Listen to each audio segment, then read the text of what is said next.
Hi, everybody. My name is Greg Katz, and welcome to Tuesday's edition of WeAreSC.com's Inside the Trojans Huddle, where we tell it like it is. Friends, Inside the Trojans Huddle is a game-like panel discussion that is posted each Tuesday during the season. Huddle features WeAreSC columnists, staff writers, and historians. We first start off with the pregame show, where we introduce our panel members for this edition of Inside the Trojans Huddle. Now let's meet Tuesday's panelists. A WeAreSC columnist who writes WeAreSC.com's The Monday Morass, Yay or Nay, and Sunday Takeaways. In addition to regular season football and basketball reports, he also hosts his own podcast show entitled Locked On USC. That's Mark Culkin. The editor-in-chief of WeAreSC.com, columnist, national recruiting guru, producer, and moderator of WeAreSC's Friday's Four Downs video show and Five Things video show, which is posted on YouTube and WeAreSC.com after each and every USC home and away game. He's a graduate of USC, Eric McKinney, a former William Jewell College DB and WeAreSC columnist who writes the popular WeAreSC.com column, Musings with Arledge, and the well-received Musings with Arledge solo edition.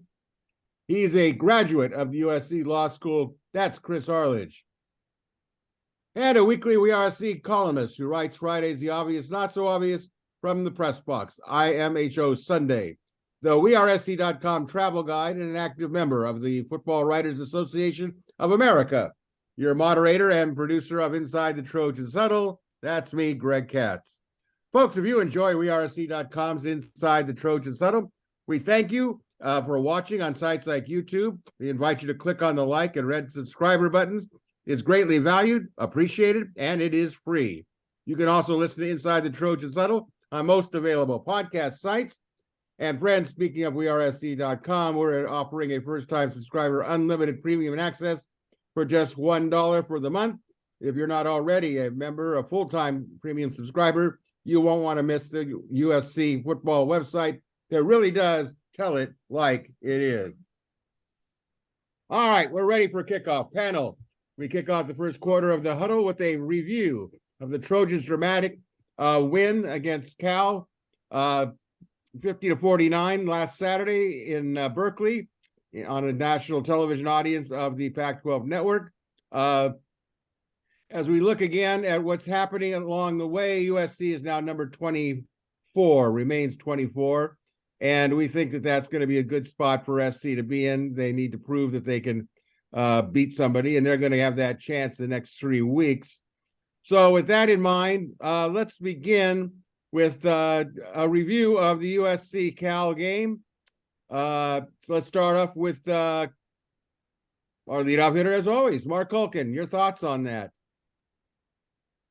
So I guess it was fitting that USC's weekender rivalry with Cal kind of ended with a protest to start the game, as well as a protest going into halftime, because both, I think, accomplished nothing. USC got the free second, but the end result was, the missed field goal. So there was a lot going on in this game that I thought was interesting. Number one, USC got to see a protest going on before the game started.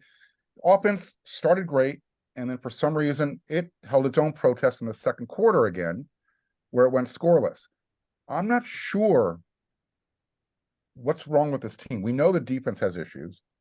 We know the special teams has issues, but why is the offense having issues?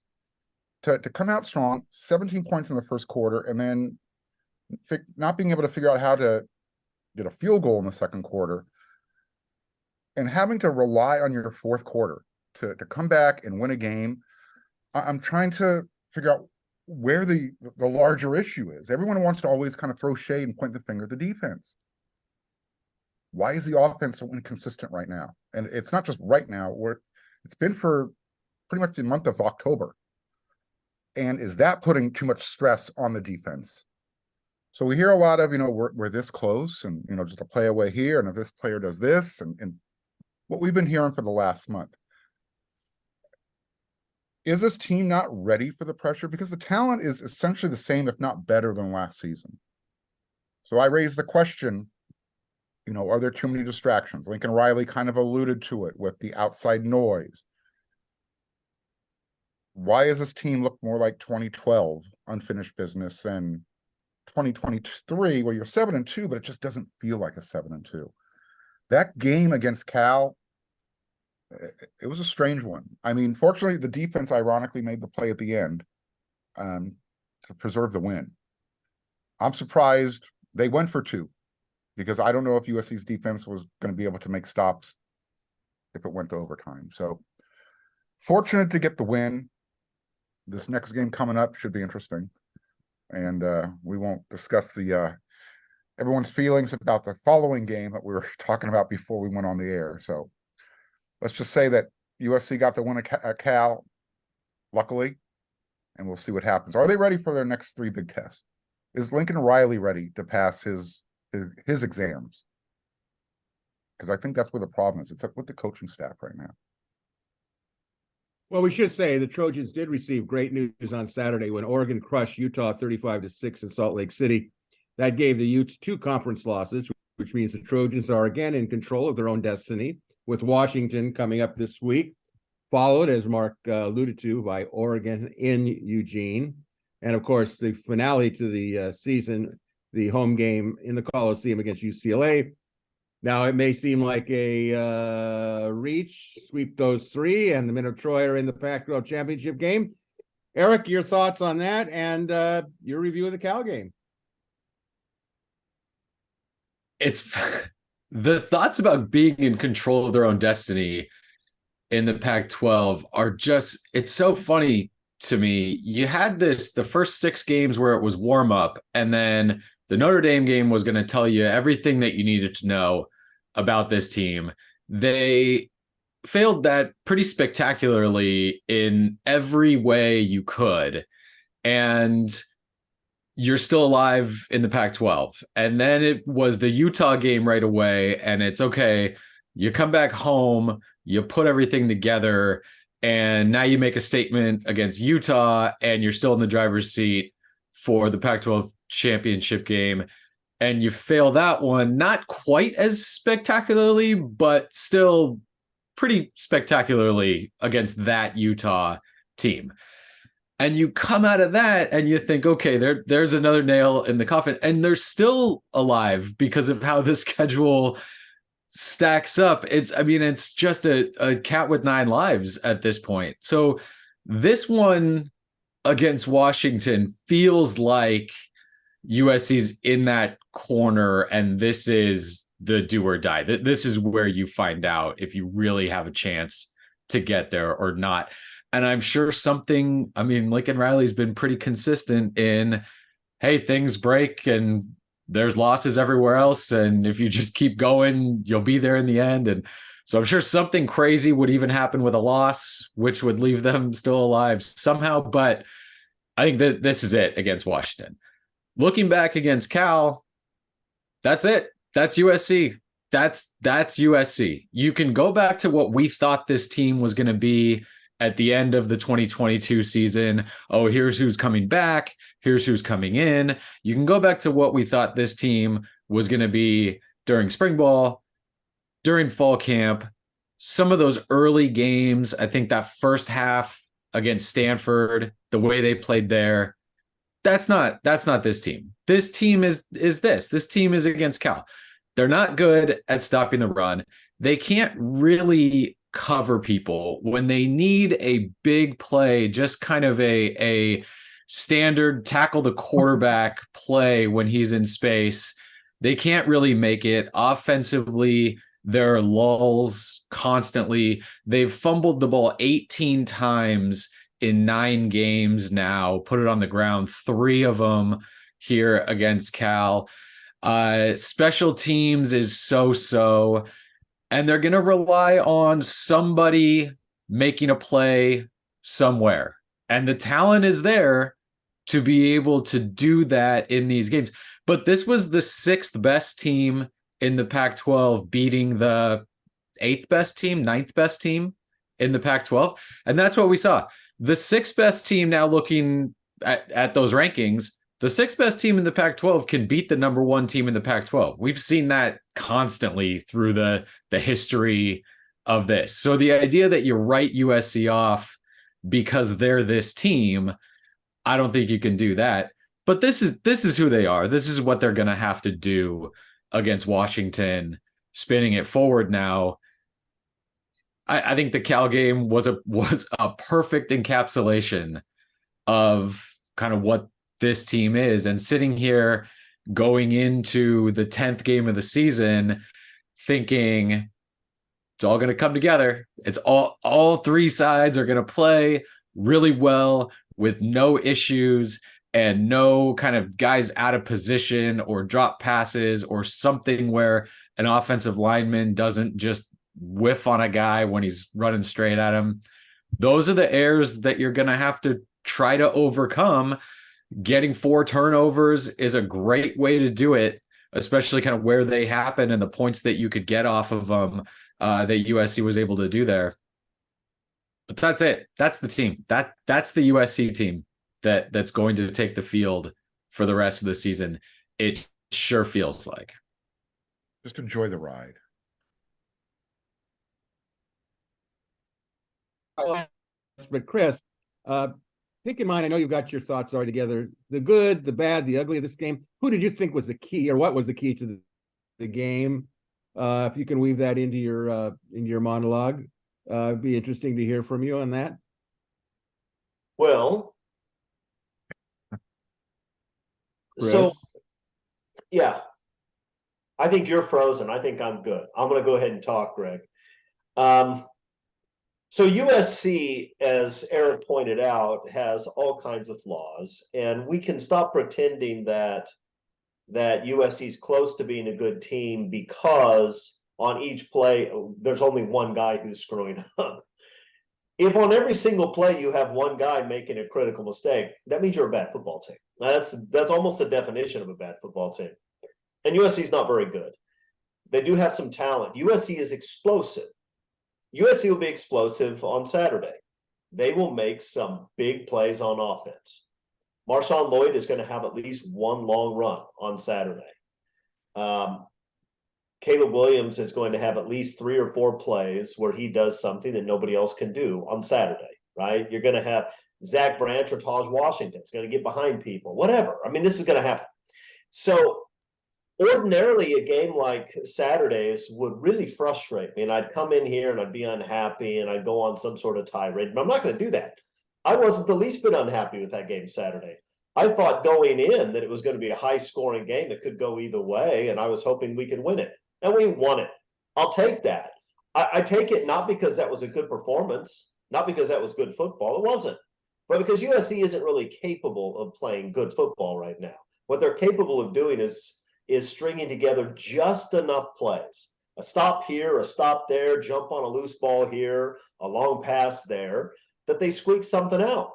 That's just who they are, and I'm just going to enjoy the ride because what is the option? I mean, the alternative would be to every single week just hate everything that I'm watching. And I've done that in the past. I mean, that was most of Clay Helton's tenure. And I'm tired of it. I'm turning over a new leaf, people. I'm just going to enjoy the ride. Okay. Look, if you want to know what's going on with USC defensively, it's the most undisciplined group you've ever seen, right? And they don't really know what they're doing. Or when they do know what they're doing, they're really slow to get about doing it. And so by the time this comes out, I'll have up another article where I analyze another 4 or 5 plays from this past game. I've been doing that a little bit this season just because every week it's sort of interesting to point out what's going wrong. And there are some things that always go wrong, right? There are always times when defensive players are in man coverage in an assignment that's very difficult for them to handle. That's just a given. That's going to happen probably half the pass plays in a game. And you just see what happens, and you know what's going to happen most of the time. You have the situation where guys refuse to keep contained. And when I say refuse to keep contained, I'm using the right terminology. That's exactly what I intend to say. Because there are players on this USC defense that are frequently tasked with contain. It's a very clear assignment. Everybody knows what they're supposed to do, and they don't do it. Not because they get blocked, but because they don't do it. I showed a play after the Utah game, the exact same play. happened again against Cal. More than one. I'm just showing you one of them. That's what USC does. They drop a lot of defensive linemen into coverage because Alex Grinch likes to zone blitz. Most of the time, the zone blitz isn't all that effective. And then you have big guys in pass coverage. Sometimes those big guys are trying to run with running backs, and it's impossible for them to do that. Sometimes they're just in a zone, and you have defensive linemen who are trying to figure out what to do with crossing receivers, and they haven't spent the last 10 or 15 years playing 7-on-7 like most defensive backs and linebackers have. They don't really know what they're doing out there, and they don't really have the quickness to do anything, even if they did. And so it just sort of happens. It's just weird. You have so many plays every game where USC guys don't make a play, even though they're not blocked. I mentioned that on contain, but it's not just on contain. It happens over and over again where guys at the second level, could be a nickel, could be a linebacker, whatever, just sort of stand there and watch what's going on. Holes are opening up, but they're not running to grass. That is, by the way, guys, if any of the USC players are listening, here's a tip for you. When the grass opens up, the running back is going to go through it. That's what running backs are looking for. On offense, if you played offense, you'd call it a hole. Running backs look for holes, and then they run through them as fast as they can. If you're a linebacker and you have, let's say you have the B gap, okay? And you start to see a lot of grass in the B gap. What I would recommend doing is running as fast as you can into that B gap, because there's probably going to be a running back coming, okay? But we don't do that. We don't. I mean, sometimes we do. Eric Gentry did it once and had a big hit. I mean, on any given place, most of our guys will do the right thing. They might fill a hole. They might keep contained. They might cover somebody. But there will be 1, 2, maybe 3 guys who just doing whatever they're going to do. Sometimes standing around aimlessly. Sometimes missing a tackle. I don't know. That's what bad teams do, guys. It's what bad defenses do, especially. You got 11 guys with an assignment, and 9 of them do their assignment and 2 don't. Okay, that's what bad defenses do.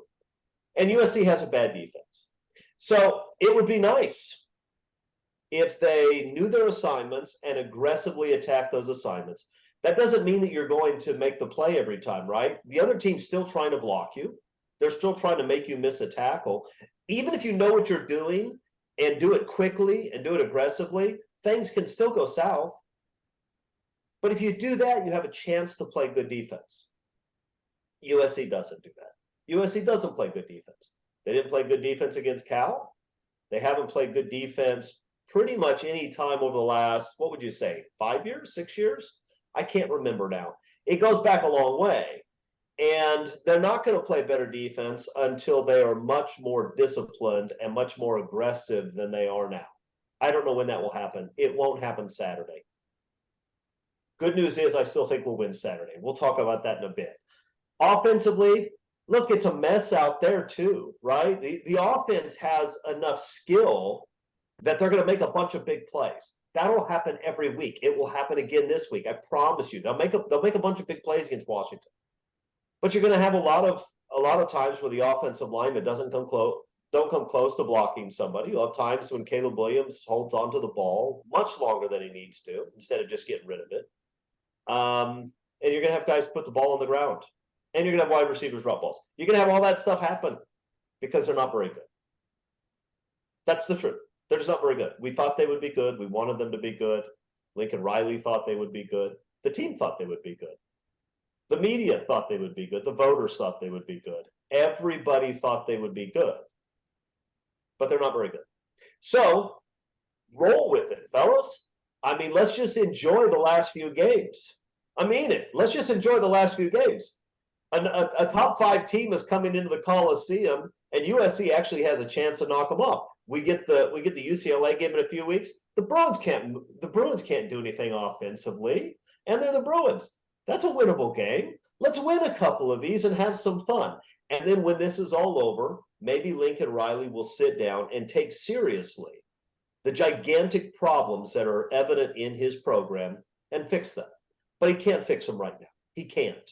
So let's just enjoy it. 50-49. It's exciting. It's like a basketball game.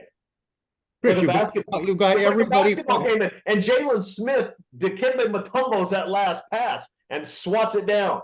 It's exciting. I'll tell you have fired the entire Trojan Nation up, Chris. I don't think Hats so. off I don't to think you. that happened. I'll tell you, it's amazing. You should be in there giving the pep talk. Now, I should. That's probably true, actually, Greg. I probably should. And Lincoln, if you want me to, I'll be at the game Saturday. maybe we could do it. Maybe you could do one of your videos, and you could actually. We'll send the tape to Lincoln, put up a giant screen in the Coliseum locker room, and play it for the team to see how they respond to it. I'm sure he's very excited about that. He probably is. Look, I'll make my comment short. I don't think SC has played their best game of the season. I think Cal was. I think everything that you guys have said, I don't need to repeat it because you're all right on.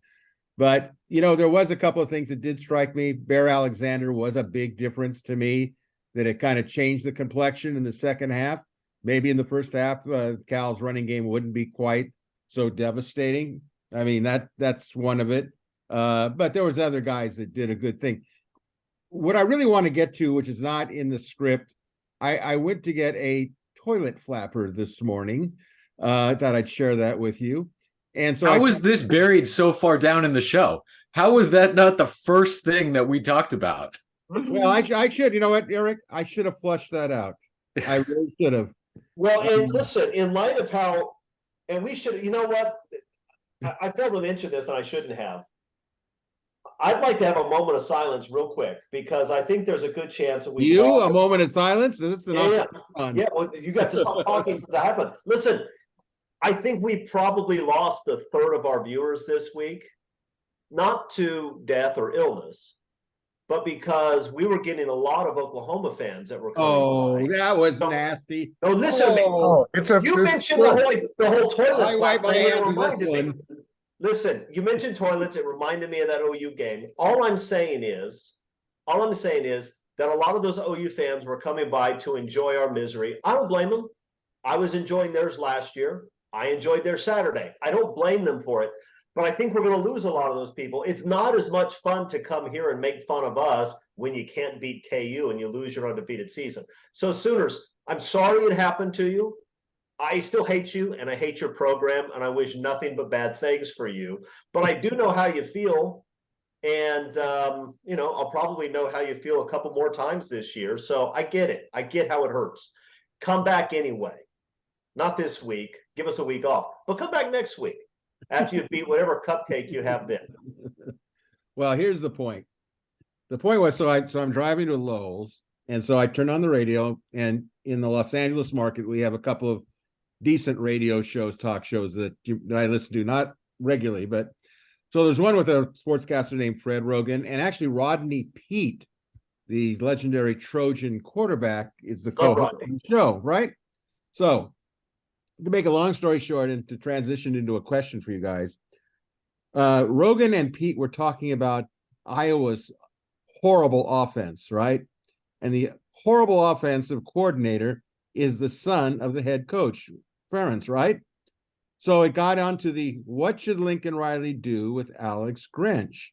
And they believe that the best way to deal with it, because it's out of control, or as McCullough at the LA Times wrote, it's not a question if Grinch gets released, it's just how they do it. So here's the question that they had, or the comment they had is that Grinch and should sit down with Lincoln Riley, and rather than fire him and avoid whatever embarrassment there is in that in their relationship, the Grinch should immediately say he's not going to be back next season. It'll give SC a chance to start looking at potential replacements. They kind of said that, Grinch could be a bigger man for doing it. Do it now. Just say, okay, I'm turning it over. Now, I know it's late in the season. I know that there's still Oregon to play after Washington. But how do you guys feel about that? Mark, what do you think? Should Alex Grinch just say, I bow out gracefully, or should we just wait till the end of the season? Same question for all of you guys, but we'll start off with Mark. I mean, that would be the noble thing to do. I mean, falling on the sword, but at the same time, I look at it from a more cynical point of view. Why why relieve Lincoln Riley of his responsibility? I mean, he was the one at the beginning of the year in January after the Cotton Bowl to tell everybody why he was bringing Alex Grinch back. So I understand the question. I'm already in the camp of, you know what, it's time to rip the Band-Aid off. If it's going, like you said, if it's going to happen, it's not a matter of if, it's a matter of when. Do it now. You know, I was saying this facetiously. You know, we were talking the way like you do it in corporate America. You have the boss sitting in the back of the office. You have the immediate boss of this person, you know, talking, explaining, getting their opinion of what went wrong, kind of a, you know, an evaluation period. And it's just a time for the two of these guys to stand up, for Lincoln Riley to give Alex Grinch an "I love you, bro" hug, Jen Cohn's in the back of the room with his severance check, and just move forward. I mean, even Alex Grinch sounded resigned to the fact when he spoke to the media at last week's practice. So again, it's not a matter of if, it's a matter of when. Should Alex just step away? No, I think it's the head coach's job to make the executive decision. That's just my feeling. Okay, let's find out what Eric's feelings are. Should Alex Grinch recuse himself as defensive coordinator immediately, or does he do what Mark suggested? What do you think, Eric? Yeah, look, I don't say this lightly, but Mark's right. And you know how it crushes me to have to say that.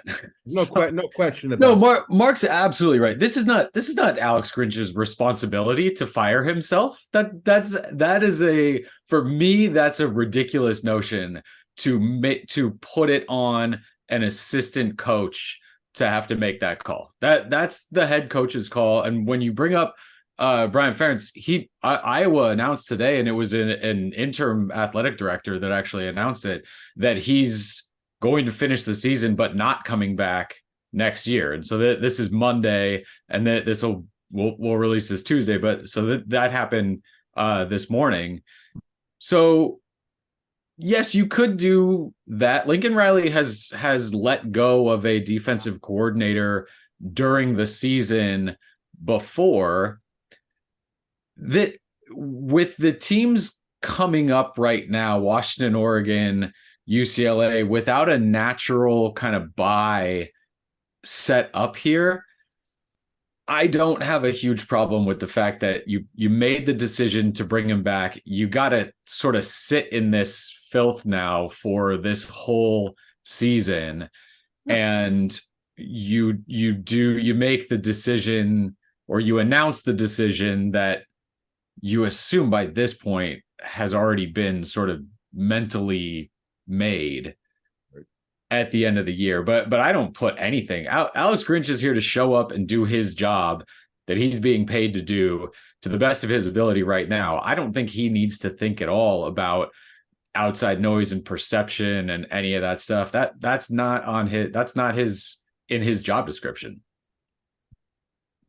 All right, now I can see that Chris's eyes were deep thought there. Those brows were lowered for those of you watching. So, Chris, how would you handle it? Do you think Grinch should just nobly say, "I'm resigning"? You think that's the least messy part of it, or is it too late to do anything like that? The only reason to relieve Alex Grinch of his duties now is because Brian Ferentz has been relieved of his, and we'll never get to see the Ferentz versus Grinch matchup. Oh because my God. yeah. Think about that, right? Oh my Can Lord. you imagine USC with guys covering guys they can't possibly cover, and people not doing their assignments, and Iowa guys just falling down? I mean, it would be spectacular, and we'll never get to see it. We'll never get to see it. Look, Alex Grinch's job is to be the defensive coordinator at USC. He's not particularly good at that. He wasn't particularly good at being the defensive coordinator at the other places have been defensive coordinator, but that is his job. He should show up to work and do the very best he can at his job, as long as that's his job. And there should be some accountability, but the accountability doesn't come from him quitting. The accountability comes when Lincoln Riley says, "That's enough. I'm not going to tolerate this anymore, and our fans shouldn't have to, and our players shouldn't have to. And he should announce that we're going to hire a new defensive coordinator after the season. And he should take some guys who are playing on the field, and he should sit them down on the bench too. Because one of the things that you have to help your team understand is that there's accountability if you continually fail to do your job. And there are guys that need to sit, and there's a coach that needs to be fired, and he needs to take care of those things. I'm sure that Alex Grinch is gone, not because I get any inside information. It's not like anybody at USC would talk to me, but because it's so obvious that it has to happen. But let's be honest, guys. It's a giant red flag that we're here at this point. When USC hired Lincoln Riley, I knew that his teams had struggled defensively, but I thought what USC was getting was a really smart head coach, right? A thinker, a guy who you could rely on to solve problems. And I figured eventually he would solve his defensive problem too. My faith is shaken. I'm not saying Riley should be fired. Riley can't be fired. This isn't Texas A&M. We don't fire coaches and give them a $100 million severance check. And I haven't given up on him. He's a young guy who could learn. I'm just saying, it's shocking to me that it had to come to this for him to see what was so painfully obvious. And it was obvious last year. And it was obvious for Oklahoma fans before that. And that's bad. I mean, that's really bad. So I think he'll do the right thing, but he's going to do it about 4 years too late, if we're honest. And that's embarrassing. And it also makes me concerned about the future. So all that stuff about I'm just going to enjoy it, I am on Saturday. But right now, I'm going to wallow in the misery that Lincoln Riley couldn't see what I saw last year every single week, which is that this guy doesn't know what he's doing.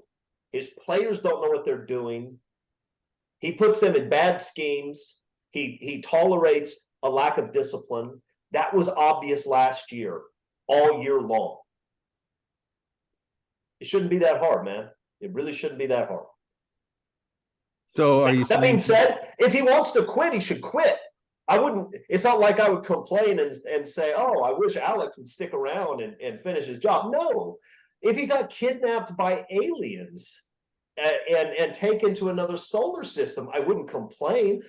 I don't want to see what I've been seeing defensively for the last 2 years. I just want it to stop. Right? If I'm being waterboarded, I don't care who takes the water away from the guy. I just want it to stop. But it's Lincoln Riley's job, and it's way past time that he did it. Way past time.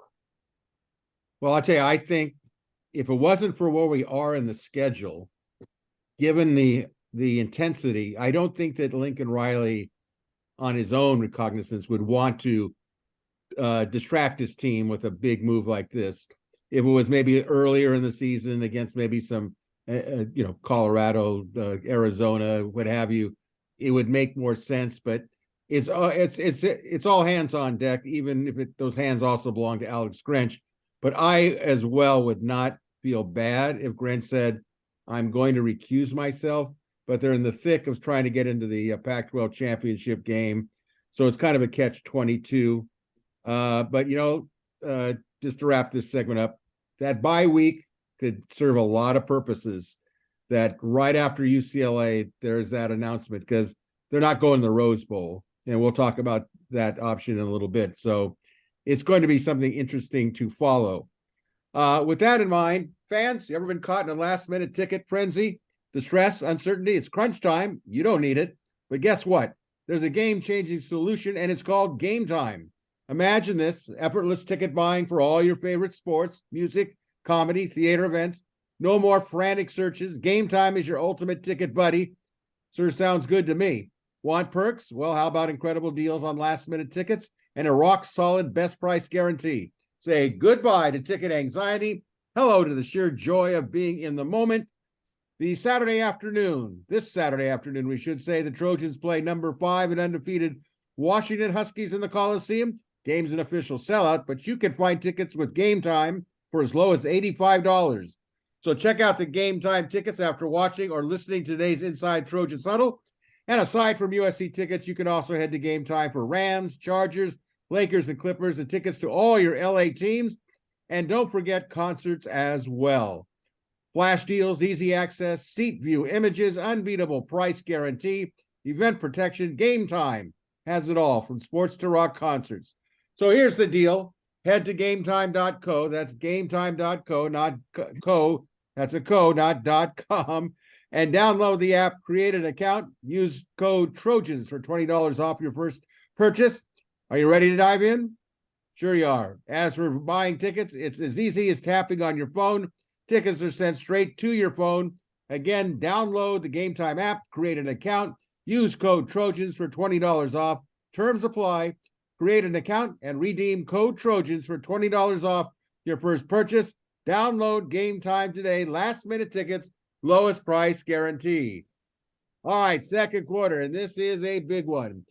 We move on to the second quarter with a preview of the Washington Huskies, number 5 in the country, guided by second-year head coach Kalen DeBauer. The Huskies are 5-0 in the Pac-12, 8-0 overall. Last Saturday, the Huskies escaped Stanford in a 42-33 win in Palo Alto late in the fourth quarter. Obviously, this Saturday is the biggest game of the season thus far for the Trojans. The Washington at USC game from the Coliseum will kick off at 4:30 p.m. Pacific time, be televised on ABC. Future first-round draft pick quarterback Michael Penix Jr. leads the Huskies offense.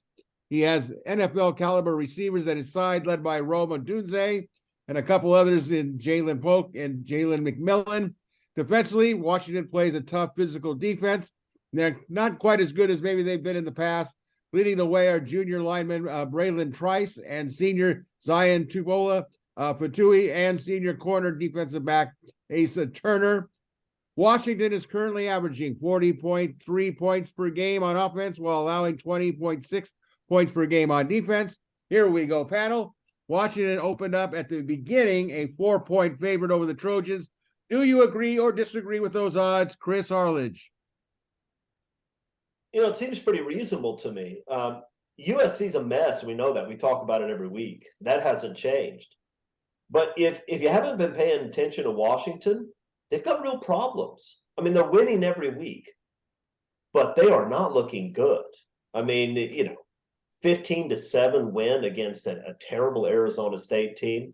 They probably would have lost to Stanford last week if that guy didn't drop that wide open pass in the flats, right? They barely beat Arizona. Now, Arizona's a good football team, but you look at it, over the last month, they had the really good win against Oregon, which is a really good win because that's a good football team.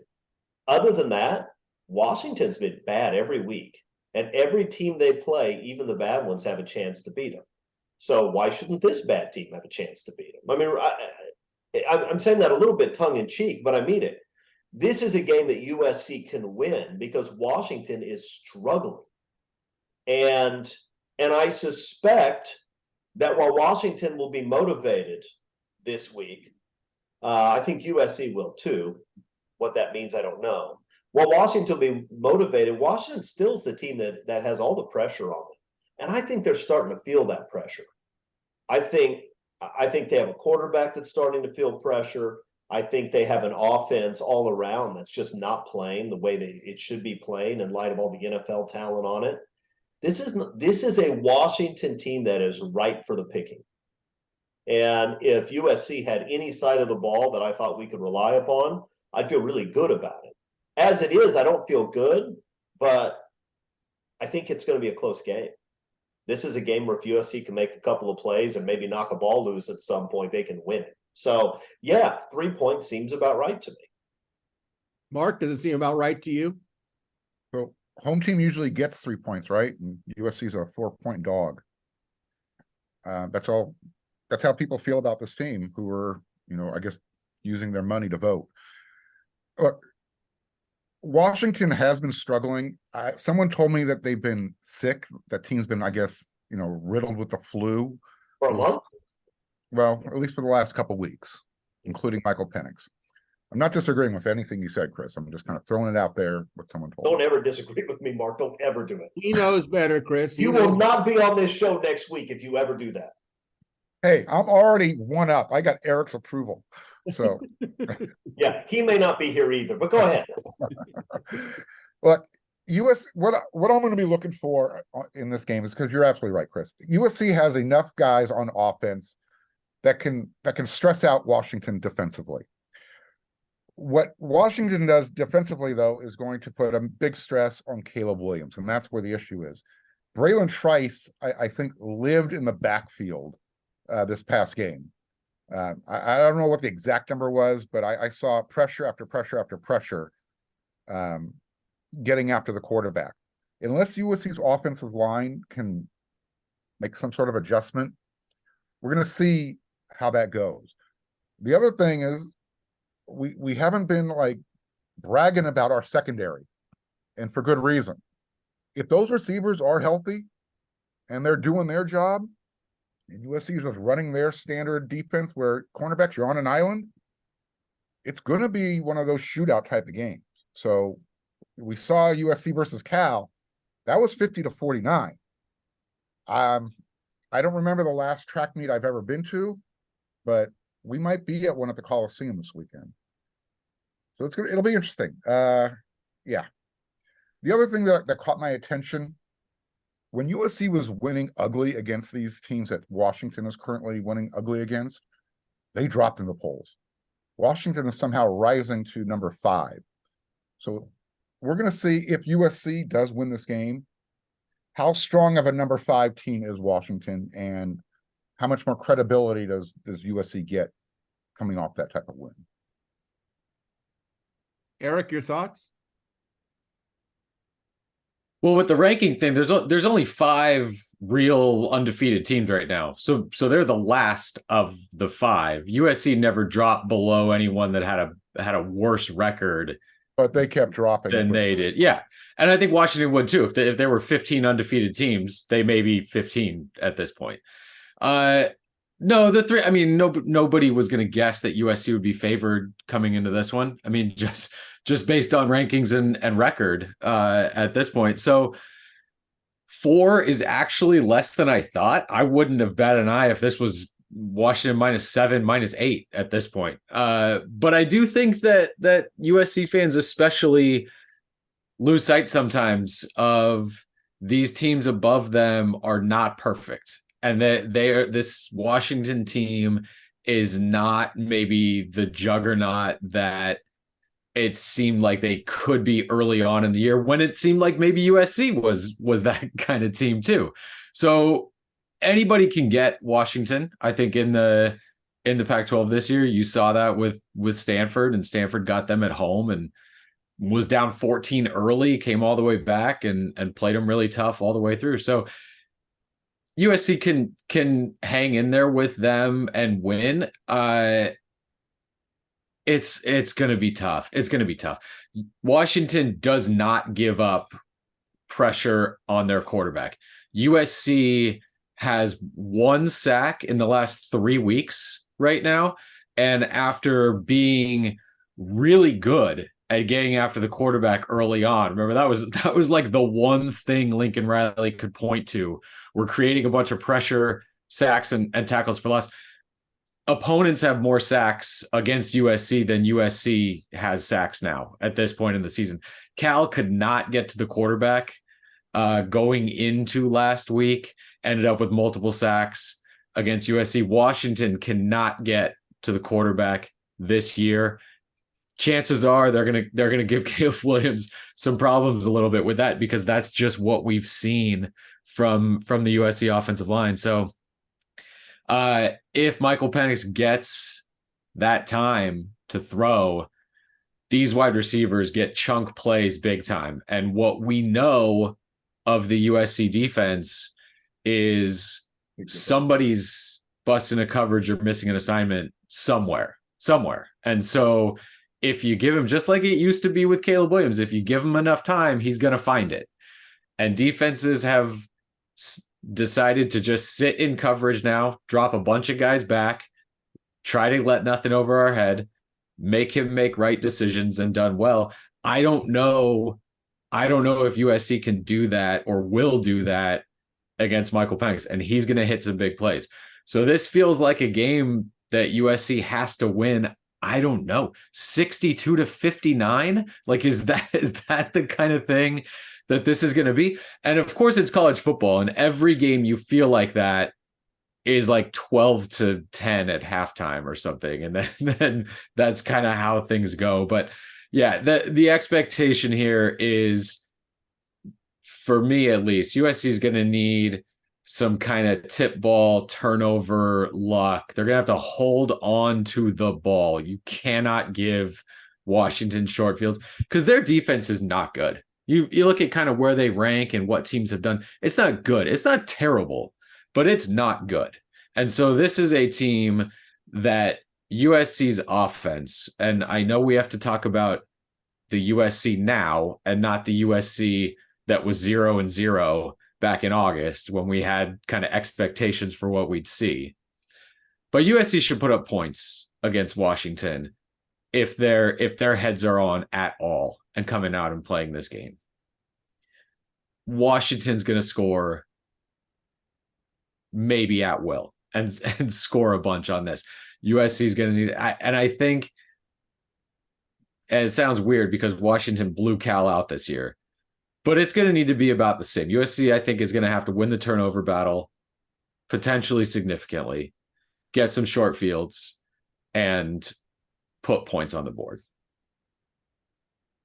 All right, I'm just going to wrap this particular question up. I'm surprised it's only 3. It opened up at 3, then it's at 4. I thought it would be maybe as high as 10. So that kind of will transition for me into the next question. Pano, what will you be looking for the USC offense, defense, and special teams against the Huskies? And probably really important, if we can be specific, what will be the key to the game? Chris? Well, let's start with the USC defense, not because that's fun, but because USC is going to have to mix up what they do this week. Washington doesn't give up pressure. They don't run the ball particularly well, Washington. They don't. That doesn't necessarily mean anything because everybody runs the ball against a team that doesn't, keep contain or, fill the B gap, whatever. So Washington's going to move the ball.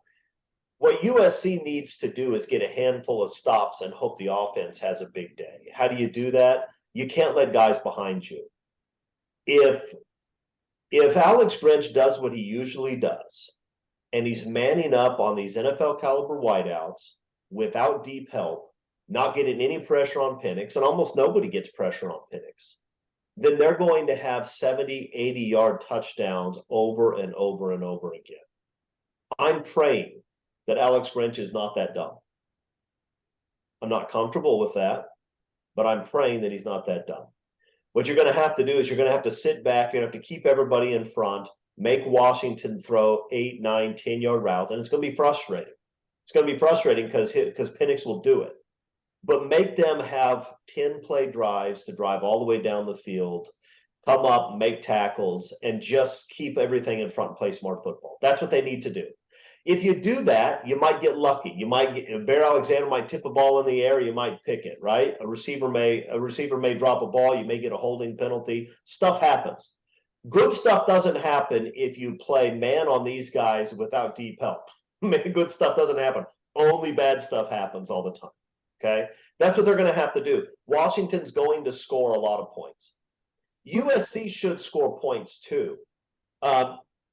Washington's not a good pass rush team. That, as Eric pointed out, that doesn't necessarily mean anything because USC finds a way to get pressure on their quarterback, even against teams that don't rush the passer. But this isn't going to be a Notre Dame situation where every time you drop back, you've got 4 guys all over him. It's not going to be. Washington's not that good up front. And so Caleb Williams should have an opportunity to make plays. And it may be a little bit more like last year, Caleb Williams, where instead of having, like at Notre Dame, having 3 or 4 guys on him the moment he gets the ball, you have you have a different guy breaking through every time, and then Caleb works his magic. But it wouldn't surprise me if Caleb works some magic this week, right? I think he's going to have a chance to throw. I think he's going to be highly motivated going up against Penix in a big game on national television. I think he's going to show up in a big way. And that means that this is going to go into the fourth quarter, I think, in a pretty tight game. You can't miss kicks. You cannot give up those points. You cannot foolishly go for 2 when you should go for 1. You can't do that. It would help if they decided to block for the best young return man in the last 20 years, but they probably won't. So maybe they'll just have to fair catch it. That's frustrating as hell. I don't know why you can't put guys on that kick return team that can block. If you have personnel problems, fix them, because that is a huge weapon that you're losing when you have to fair catch, because he can't get to the 12-yard line without getting blasted by someone who comes through clean. That's frustrating, and I wish they'd solve it, but they won't. So what do? Keep everything in front and hope that Caleb Williams pulls out some of the old magic. And if he does, you got a chance to win it at the end. Mark? Yeah. So I like the way Chris described it. USC fans will probably remember this defense if you were around for Monty Kiffin. I think everyone will accept a cover 2, just keep everything in front, make them move, keep everything between the 20s. If because USC's defense is actually, they've been okay on 3rd and short, 4th down situations. If you can get Washington into the, even if they get to the red zone, if you can win half that time forcing field goals, I think USC's defense is doing their job. Again, don't get beat deep. Make them go on those long scoring drives. And then maybe, you're not getting into that track meet because the clock is eating itself up. As far as USC's offense is concerned, use the running game. It works when you use it. Stick with it. Take the pressure off Caleb. So when he does have the opportunity to be Caleb, he doesn't feel like all the weight's on his shoulders. You've got so many good weapons to use, and it just seems like one game it's one player, the next game it's another. And maybe instead of trying to spread everything out, if something's working, just stick with it. Last week you would see Lake McCree get some action, and then you just don't see him forever. If something's working, stick with it. If Taj Washington is your leading receiver and he's got 100 yards in the first half, stick with that.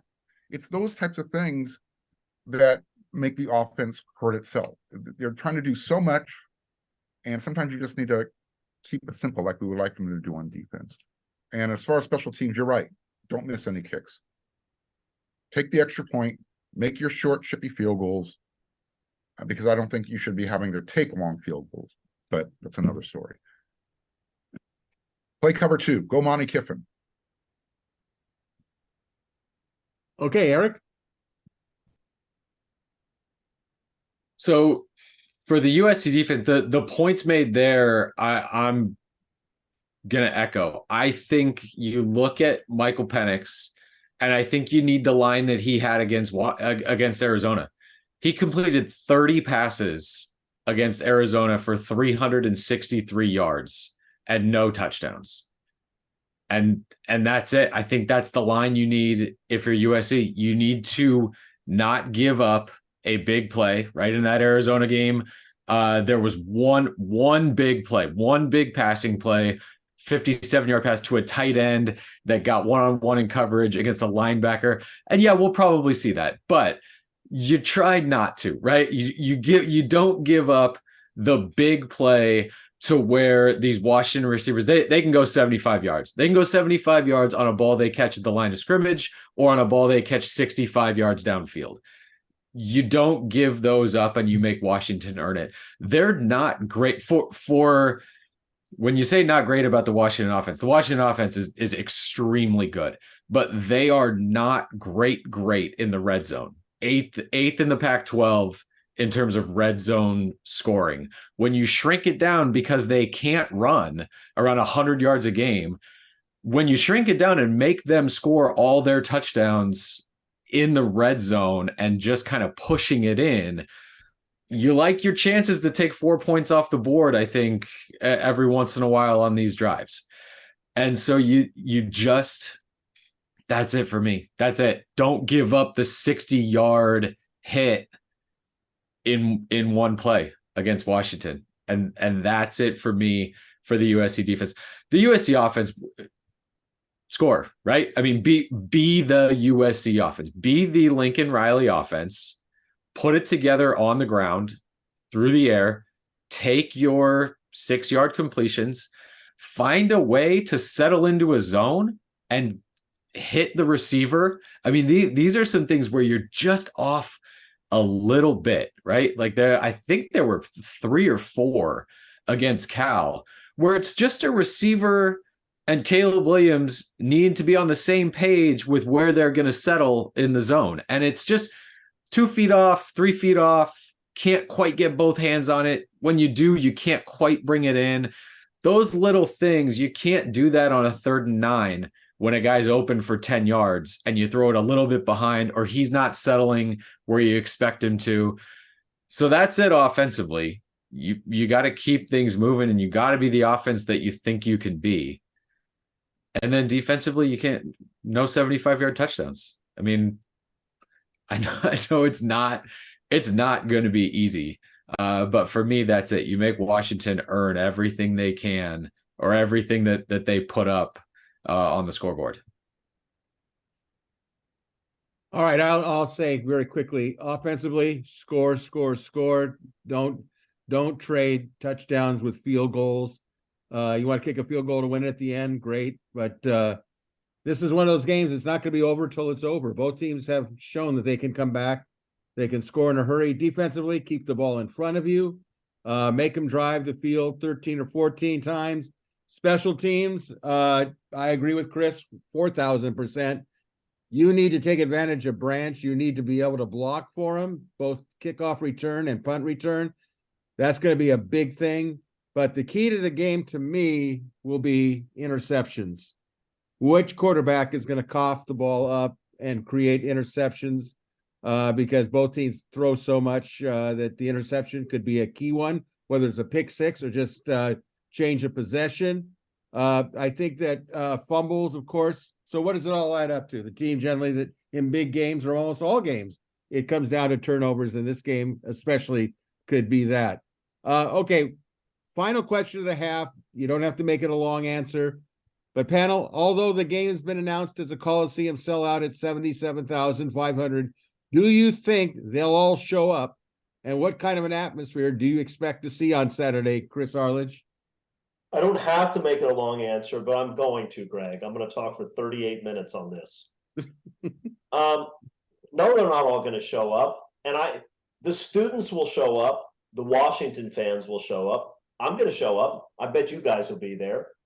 But if you look at the expensive seats underneath Hayden's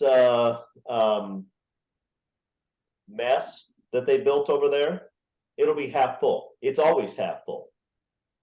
Listen, if you spent $10,000 so that you can buy seats on the 45-yard line and you can't make the game, please give the ticket to somebody else. I mean, really, I get it. You don't want to drive up from Laguna Beach and have to park and walk and drive back. It's too much.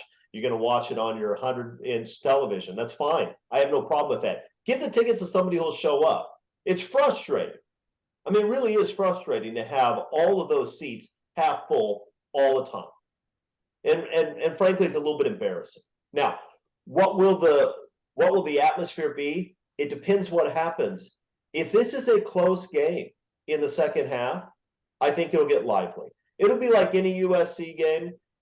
People will show up a little bit late. They'll be a little bit quiet. They're going to sit there with their arms crossed and wait and see what happens. But if it's a competitive game in the second half, I think it's going to be one of those games where the crowd wakes up. And it could be fun. Mark? No, USC doesn't sell out. They just don't. And, you know, I think Chris was referring to the Pat's Ivory Tower. And people act like it. And that's why it's half empty all the time. So they'll have a nice crowd. It'll be somewhere in the 60K version, you know, whatever the announced number is. It'll be a good crowd. And, you know, to Chris's point, if it's a good tight game, yeah, you know, you'll have the energy from the crowd. And, you know, I've been there when that energy's there. You know, you can go back to the USC Cal game in 2004. USC fans know how to react, but they also want a good product. So if I'm spending $10,000 for one seat, just for the right to buy the seat, my butt's probably going to be there. But if not, somebody is going to be there in my stead. that's the problem. USC doesn't have a good product right now to the people who were funding everything. And those people are staying home. Eric? Yeah, there's going to be a ton of people, and it's going to be rocking because that's what I want. And that's it. Let it be written, let it be done. Yep. I mean, it's homecoming. The tickets are all out, right? It's an announced sellout, so they're not trying to sell anything at this point. And I think that as it gets closer, USC is going to do at least an okay job of selling being there and coming to this one. I think that we thought Utah, right, in terms of it being almost a sellout, and then didn't look like it. I think this one will look more like it's close to a sellout. I just can't. I sit in the press box and you look out at those seats that are reaching up to the flagpoles in the peristyle end. And I don't wish those seats on the visitors coming in. I wouldn't wish those seats on an Oklahoma fan coming to watch a non-Oklahoma game. Eric, don't be such a nice guy. Chris would say, put it on top of the torch. Sooner fans, Duck fans, that's exactly where they should be. Okay, backwards, right? You pick those seats up and reinstall them backwards, and then you let them sit up there. That I could get it. I could carry on, Eric. Carry on. Yeah, no, I think it's going to be a good crowd. I think it's going to be a good crowd. The one thing I wish that USC fans were better at lately, and again, when you go back to before everyone got kicked out of their seats and moved around and they don't come anymore, creating the energy without having to be told. And I don't know if that's where we're at right now, where people are just so used to the event organizers feeling the need to do that all the time, tell people what to do. We need to fill it with this noise and this sound and this video thing and this whatever. And you lose so much of the organic, we can do this on our own sense of being a fan there. But you really missed that. Mark and I were talking during the Cal game, because the Spirit of Troy, the USC band, when they go to Cal, they get to sit right down on the field. I mean, they are on the field in that section there. Everywhere else, they're in the seats I want to give to the Oregon Oklahoma fans. They get to sit up there, teetering over the edge of the stadium, trying to stay in their seat. But we were talking during that, and I don't remember this year. And it might, sometimes the windows are closed, you can't really hear everything going on, but just that sound. You used to have opposing fans complaining all the time about how often the USC band would play the song. Oh, you just hear them all game. I don't remember them playing during the year. So that's it for me. I think you've lost some of that feeling of college football now with the experience there. But I think with everything kind of here and lined up, like I said, homecoming and this Washington team coming in, it feels like USC hadn't played Washington in about 40 years at this point. So I think the fans show up. I hope they do. All right, I'm going to fully support Eric on this because it's homecoming. Because SC's coming, even though it was 50-49, it was still a win. The Utah crowd was disappointing, but then SC was coming off a devastating loss to Notre Dame in South Bend. So I'm going to say, at the minimum, I hope I'm accurate on this, I think there'll be at least 72,000 and probably more, because homecoming starts 4 hours before kickoff. So it's 12:30. So it'll give people a chance. They're going to come back, enjoy themselves. Kickoff time is a good kickoff time for a homecoming game.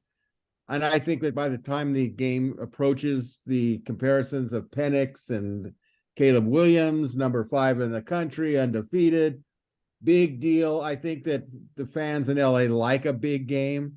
Homecoming provides a big game when you play a big game. So I think that it'll be rocking.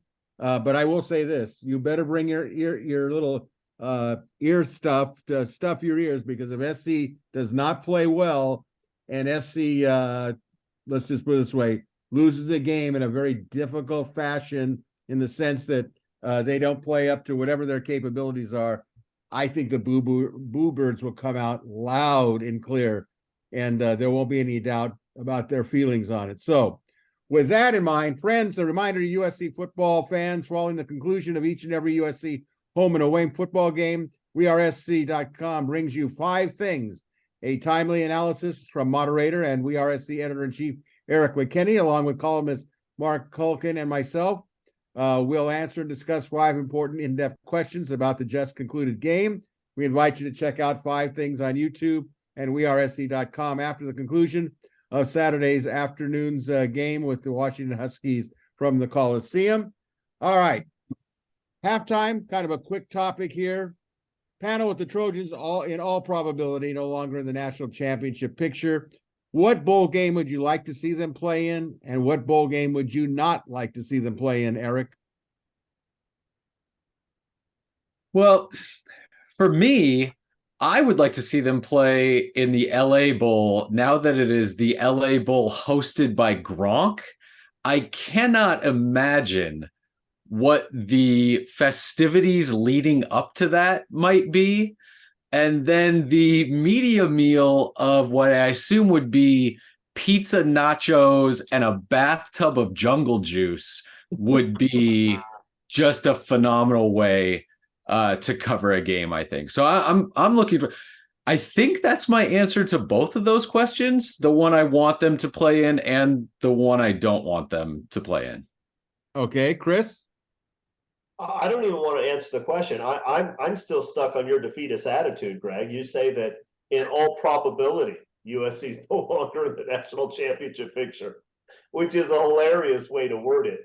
Yeah, in all probability, I don't think we'll be there. I don't care.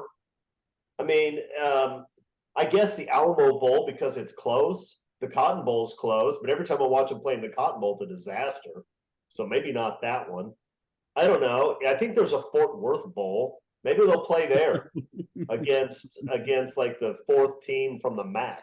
I don't know. I don't even care. It doesn't matter. At this point, I want them to beat Washington. I want them to beat UCLA. I would like them to play a competitive game against Oregon. We can talk about that next week. I'm not the least bit worried about some 2nd or 3rd tier bowl. Mark? So I don't know. I think the Rose Bowl would be kind of cool last time, just throwing it out there. From a selfish point of view, I would like to go back to the Cotton Bowl because their hospitality is by far the best I've ever experienced. No question. So yeah, let's do that again. I'm sure 3rd time's a charm, right? And as far as do not want to, Vegas. We'll be there. Yeah, we'll be there for the conference championship game. I don't want to go back for a bowl game. All right. Well, assuming I don't want to. If they're going to go to a bowl game, I guess the Alamo Bowl. If you haven't been to San Antonio, the Riverwalk, I've been there a couple of times, so it's not any big thrill to me, to be honest with you. Of course, they could end up playing Oklahoma. That might change a perception there, but I can honestly say that the bowl game I would not want to see them play in, although the people do a great job, is the Sun Bowl in El Paso. The whole atmosphere, it's kind of difficult to enjoy yourself there. I felt kind of confined about it. But we'll see how it all plays out, right? Again, El Paso's a terrible place. By the way, guys, did you know that El Paso is actually closer to California than it is to Dallas? Really? Yeah. I did not know that. Yeah, it's true. It's on the map using the latitude longitude thing. As the crow flies, I think is the way it works. I don't know what the point is in California. Maybe it's Blythe or Needles. It's not a part of California you'd want to go to, but it's still closer to California than Dallas. So anyway, if this may come up in a trivia at some point, now you know. You're welcome.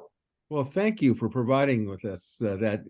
There's a lot of camaraderie on the program today, right? You just thanked me. I mean, earlier you were supporting, you're supporting Eric. Eric was supporting Mark. I mean, the difficulty this season has really brought us together. This is the Well- team defense that we've been lacking on the field this year. I think That's right. we're being the example. We are giving game film to the coaching staff. Check it out.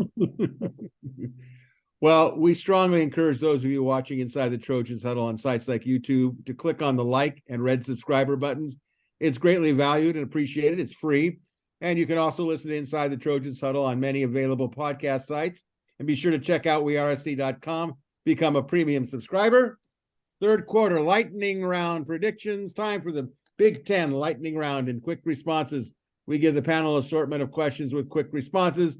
We'll go in this order. Mark, Eric, Chris, and myself. Here we go, guys. Question 1, yes or no? Against Washington, Caleb Williams will throw for over 300 yards and 3 touchdowns. Mark? Yes, Heisman winner versus Heisman wannabe. Absolutely. Eric? 300 yards, 2 passing touchdowns, but will rush for 2 also. All right. Chris? He will, and he better. I think he will throw for 300 yards, and I think he will throw for 3 touchdowns, as long as he doesn't throw any interceptions. Question number 2, yes or no? Yes or no, against USC, Huskies quarterback Michael Penix Jr. will throw for over 300 yards and 3 touchdowns. Mark? On the second half of that question, by the end of the first half, 300 yards, yes, by the end of the game. Eric? Yeah, I think probably 403. Right. Chris? Yeah, on any offense questions today, I'm going with the over. Yeah, he'll do it. I agree. The pig farmer lit us up. Of course he's going to. Come on. They let a quarterback that was recruited by Lehigh, Yale, and Penn beat them. Almost beat them. 3, yes or no, against Washington, the Trojans will rush for over 125 yards. Mark? No. Bear Alexander will play the whole game. Wait, The Trojans will rush for over 120. Oh, I'm sorry. I was on question 4. Yes, they will. I'm sorry. because if Bears tackling Marshawn Lloyd Saturday, I'm going to be super bummed. That's just when I thought things couldn't get any I worse. was reading question 4. Don't take anything off the table, though. You know there's a chance. A ref will make it happen. Let's proceed here. Eric? Yeah. Yes. Okay. Chris? Yeah, they will. Okay. I agree. Question 4, yes or no, against USC, Washington will rush for over 125 yards. Mark? No. Eric? Yes. Chris? Yep. I agree. Question 5, on Saturday, whose defense will have more interceptions, USC or Washington? Mark? Neither. Tie. Eric? Yeah, I was gonna say 0 and 0 for the quarterbacks. I wasn't going there. I'm just saying both teams will collect a couple of interceptions. A couple. I'm gonna go 1-1. I think one pick for each side. All right, I'm gonna say 2 and 2. It just seems that they both have been interception prone of late. Question 6, on Saturday, who will have more penalty yardage, USC or Washington? Mark? USC was what, 11 for 100 yards against Cal? I'm going to go with I'm going with the home team. All right. USC. Eric? Washington is worst in the Pac-12 in penalty yards per game. Last in the Pac-12. I would not have believed that unless Eric was telling me that. Look, Lincoln talks about that a lot, right? The best teams aren't always the least penalized teams. Washington doesn't get flagged the most in the conference, but they're big penalties, and they are last in the conference in penalty yards per game. Even more undisciplined than USC. That was my argument. Chris? Washington's going to have 297 penalty yards. It's going to be the difference in the game. USC, by the way, will have 240. It's going to be a Pac-12 special. I'll think Washington will, because I think Washington has the capability of losing their poise on the road. Question 7, Saturday's game against Washington has been announced as a Coliseum sellout, which is 77,500. I think we touched on this already. Yes or no, there will be at least 72,000 fans actually seated in the Coliseum? Mark? No. No. Eric? 72,001. There you go. Chris? No. I think there will be. Question 8, yes or no, Lincoln Riley will consider making Cliff Kingsbury, if available, the Trojans' 2024 offensive coordinator. Mark? God, no. Eric? No. Chris? Just because those guys were so dismissive, I'm going to say yes. Did Chris hear you right? You said offensive, right? I think he maybe thought you said defensive. Oh yeah, I thought he was going to replace Alex Grinch. Sorry. No, unless the head coach decides to get rid of one of his two receiver coaches. And I think that Lincoln Riley, his whole life is like Steve Sarkisian, basically wrapped around calling plays. Question 9, yes or no, following the 2023 season, at least 10 Trojans will make themselves available to the transfer portal. Yes or no, Mark? I'm going to take the under, but just slightly. Eric? No, I think 10 is maybe not high enough. I think 10 will be pretty easy to get to. Chris? Yeah, I think there'll be more than 10. I think there'll be more than 10 as well. Question 10. If there are Trojans entering the transfer portal, the higher number will come from the offense or the defense side of the ball, Mark? Defense. Eric? Yeah, I don't know. I don't know if there's an easy answer. I could see it split down the middle. I don't think it's always just, oh, this side played bad, so more guys are going to leave. There's all kinds of reasons. So I wouldn't have any sort of read on why it might come from one side over the other. Chris? Yeah, I don't. I'm with Eric on that. I mean, I think you're going to get a handful just from the wide receiver room, but the defense will probably supply quite a few. I'll say it'll be evenly split, 7 each.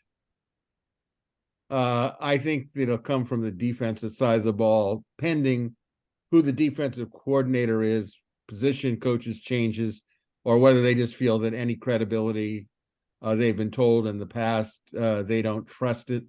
So that's how I look at it. All right, now for the big time bonus question. Panel, when you were a kid, what was your favorite Halloween costume? Mark? I don't remember what I had for dinner yesterday. I don't know the answer to this question, Greg. I'm sorry. I Did apologize. Did you eat a Halloween costume for dinner? Come on, Mark. Come on. Did you ever go Halloween around the Of course block? I went trick-or-treating, but Greg, what was your favorite Halloween costume? Well, But he's at the end. Yeah, why are we going out of order? Just because you don't have an answer? That's right. This is not the teamwork we've talked about. We talked about how to handle that. That's what's Coach, happening. I'm hurt. Take me out of the game. That's what USC's defense does. They're not doing their assignment. Just do your assignment, Mark. Okay. All right. Batman. How's that? I don't know. How is it? No. Eric, what did you dress up as? Let's dig into Mark's Batman costume a little bit. All First. right. So we can do that. So my best Halloween costume from when I was a kid, I was the Scarecrow, and my mom crushed the outfit. I had the walk down, all of it. My favorite was a shirt I wore, I don't know, 5 Halloweens in a row that said, "This is as dressed up as I get." And it was the funniest thing ever. And looking back on it, it probably wasn't. But at the time, I was crushing Halloween. I bet year 5 it was amazing. Unbelievable. Yes. Did you actually have straw in your arms and coming out of your? Yeah. Here's my first question for Eric. How long were you trick-or-treating? And up to what age? 31. Oh, I don't know, 10, 11? Oh, okay. Just curious. Something like that. Did you walk around singing "If I Only Had a Brain"? Did you do that? Yeah, probably. I mean, there's like the VHS home movie of me. I'm not even talking about that Halloween. I'm just saying in general. I think I was like 4 for that one. And I got the shirt a little bit later. Yeah. Yeah, it was good. Well, I guess we'll now have to. What, Chris? Did you go as a lawyer? No, that's not very exciting. I had an Incredible Hulk costume one year, and it had these blow up muscles, and the shirt, and I expected that my shirt would rip like it does in the show, and I was very disappointed when pumping up these muscles did not rip the shirt, and that's the only. It's one of the very few Halloween costumes I remember. I feel even today like my mom really let me down with that because that's what's supposed to happen. Chris are Greg. giving me grief for not remembering one, and Chris just admitted he couldn't remember his. Shirt's supposed to rip. Yeah, Well, he said the Hulk. I did remember. First of all, I did remember one. Second, I didn't try to change the assignments just because I was struggling. All right, keep contained, Mark. Keep contained. Oh dear. Okay, well, I had actually three. One began as Seriously? Yeah. Just give us one, Greg. Nobody cares about this. Just give us one. Turn the other two into an article. No. Okay, I started off with Superman because George Reeves' Superman was kind of an idol when I was like in first grade.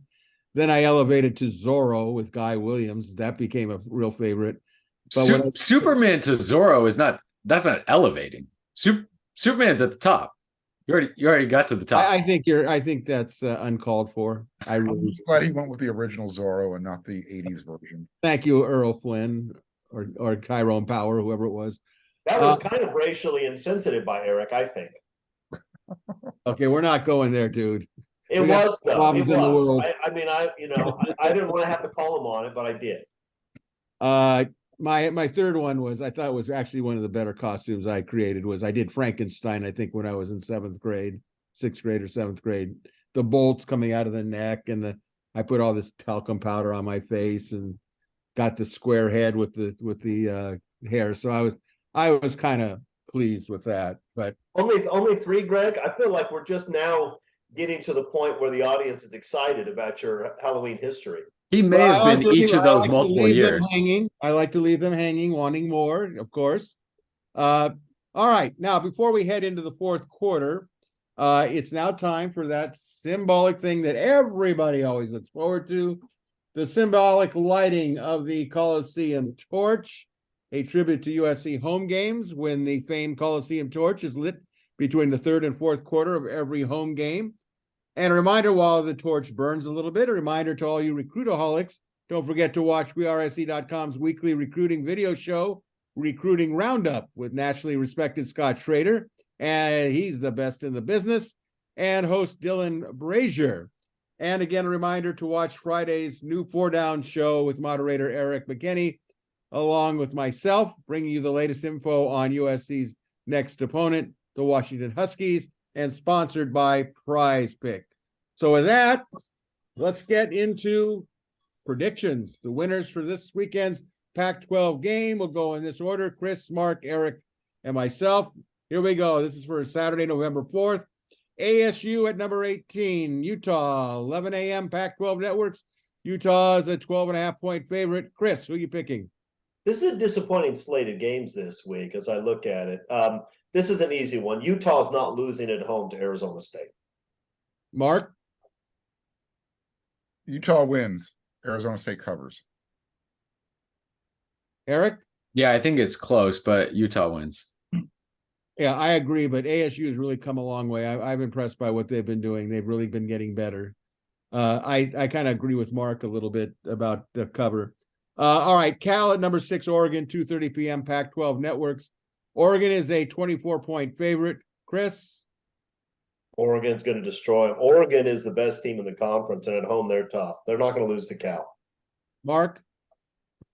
I think Oregon's going to have a little bit of a letdown. They'll probably win. I think that's a big spread, though. Yeah, Eric? Oregon's going to win by 30. Yeah. And they're going to continue remember we had the Oregon, USC, Colorado comparison real close right there. And then now it's Utah and now it's going to be Cal. I don't think they're comparing us to Oregon anymore, Eric. No, just the scores coming in quick succession of those two teams. I think Cal was devastated by the loss to USC. Not a good thing to go into Autzen Stadium. Oregon's on a mission to prove once and for all that they're the best team in the conference. So I think they'll win by more than 24. They'll be out to win by 24, or at least 24 or more. Stanford at Washington State, 6 p.m. Pac-12 networks. Washington State's a 13-point favorite. Chris? Stanford's better than they were early in the year. They're still no good, and they're not going to win on the road. Washington State easy. Okay, Mark? No, this the second most disappointing team in this conference after USC is Washington State, I think. I'm going to give Stanford a shot here. Eric? Yeah, I think I'd pick Stanford at home, even though their home field advantage is anything but that. But I think Washington State at Washington State. Yeah, and I think the only reason that Washington State wins this game is because it's in Pullman. Otherwise, I'd pick Stanford. I think Stanford really shows that they compete. They compete. All right, number 16, Oregon State at Colorado, 7 p.m. ESPN networks. Oregon State's a 13-point favorite. Chris? I like Oregon State in this game, but this is a game that Colorado could make close. It's a late game. It's at Colorado. Oregon State does not have a high-powered offense. I think this game is closer than people think, but I'm picking Oregon State. Mark? Yeah, I'm going to go with Oregon State. I'm interested to see how Colorado starts playing. You know, Coach Sanders has never been quiet with his words, but now he's actually throwing his players under the bus during the season. We're going to see how motivated they are, especially since they're even having their stuff jacked from their locker room. So I got Oregon State winning this one. Yeah, that was amazing, wasn't it? Getting stuff ripped off. Ooh, That's crazy. crazy. Eric? Yeah, Oregon State on the strength of 7 fake field goals beats Colorado. Ouch. Yeah, I don't know how he. Oh, for those of you who didn't see the game at the end of the first, was it the end of the first half? Very last play of the first half. Yeah, Jonathan Smith decides for some unbelievable reason to do a fake field goal. And of course, it didn't happen. And you could say that was. I mean, they were like at the 30-yard line or something. 20-yard line. Yeah. It was a Dennis Lynch chippy. That guy's a really good football coach. That was dumb. That was dumb. All right. Let's see. So, Eric, who did you say you were picking on this one? Oregon State. Okay. I'm going to pick Oregon State too. I think that they're just a much better program. We'll see if Colorado's fans come out in numbers. I'm getting a little tired of seeing Colorado always on these ESPN. They're kind of over milking the cow dry here. Number 20, UCLA at Arizona, 7:30 p.m. FS1. UCLA is a 1.5-point favorite. Chris? Not only do I think Arizona will win, I think they'll give them a beatdown. I'm impressed with Arizona. I think that's a good football team. They have 2 good quarterbacks. Their receivers are excellent. They're physical. At home, that crowd always gets up for USC and UCLA. I think Arizona gives them a 17-point smackdown. Ouch. Don't miss it. It's going to be fun to watch. Hey, everyone in Tucson is going to be able to rush the field 2 weeks in a row. I mean, if you're going to rush it against Oregon State, you might as well do it against UCLA, right? I'm with Chris. We're going to beat them. Eric? Yeah, but I think it's close. I think it's close. But I do think, Arizona's good, right? I mean, a pretty good team. And this was something where I think Arizona people wanted to go to Noah Fifita much earlier in the season than they did. And it might look a lot different had they done that. So this goes back to my earlier statement about, Washington wins against these teams. They don't drop. USC wins against these teams. They drop. They're good teams. Their good teams win. When are they good teams? Yeah, the pollsters were very unfair to us, Mark. I'm with you. I mean, it's outrageous that they watched those games and thought USC wasn't very good. No, come on. You know where I'm at with this. I sense yourself. I don't. We kept dropping because everybody watched the game and said, that's not a very good football team. That's what I thought when I was watching. Look, if USC had beat Notre Dame by 1 point and Utah by 1 point, they'd be where Washington is right now. I mean, they'd be, you are what your record is. I have no complaints dropping when they lose. That's not what I'm referring to. All right, I'm going to take Arizona here in an upset. I think they're on a mission as well to get to a bowl game and get to a decent one in their eyes. And of course, our Cardinal and Gold pick of the week. Here we go. Number 5, Washington at number 24, USC, 4:30 p.m. ABC. This is the big game for ABC.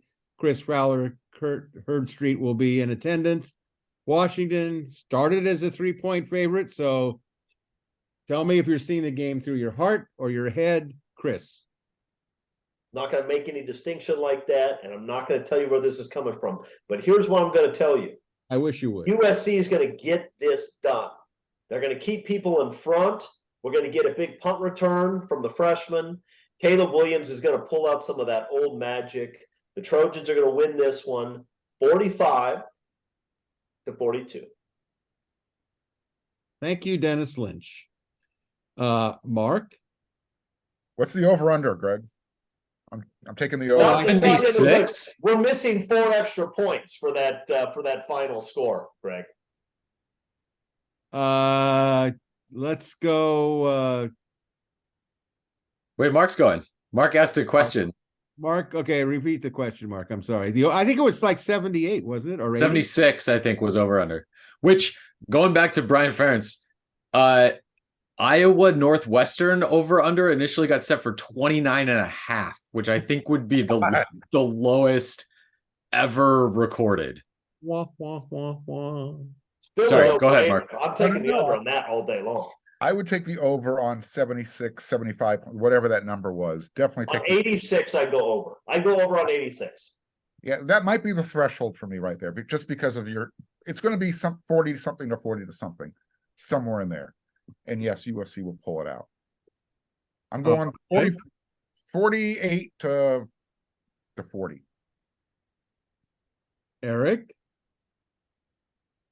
Yeah, look, the part Chris didn't say is that Washington is going to win this game, but I don't have to pick that because it doesn't matter if I'm right on here. I think what I'm going to go with on here is that USC is going to figure it out. I don't think 40 is going to win the game. I think your upper 50s to win this game. I think this one goes, I think offensively you can get kind of lost in that track meet where you are just up and down the field and you need like 58 to win this one.